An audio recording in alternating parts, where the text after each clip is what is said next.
Jaod bura ma Nyaribari Chache Zahir Handa owuok kwa yanga mar kwedo romo mar kweth mar Azimio la Umoja One Kenya Alliance thorobago e kor gwenge mapachoka ka ging'ur e wi pek mar ngima.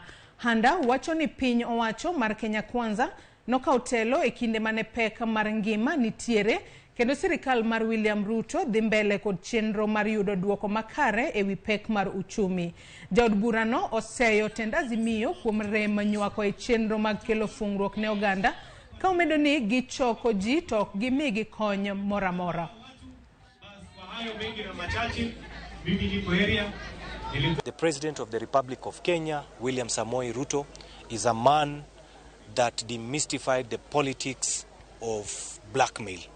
We, as the ruling coalition, we will not agree to be threatened by protests or mass protests. We are telling the Azimio brigade that the full force of the law will be applied to anyone found contravening the law, destroying any Kenyan property.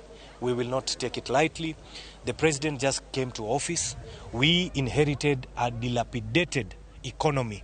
He's trying to fix the economy, and we have said that the issue of subsidy, which used to benefit 2 or 3 individuals or companies, the president made it very clear, His Excellency William Ruto, that he will come up with a comprehensive master plan of how we will give fertilizer to our people so that we can bring down the cost of living.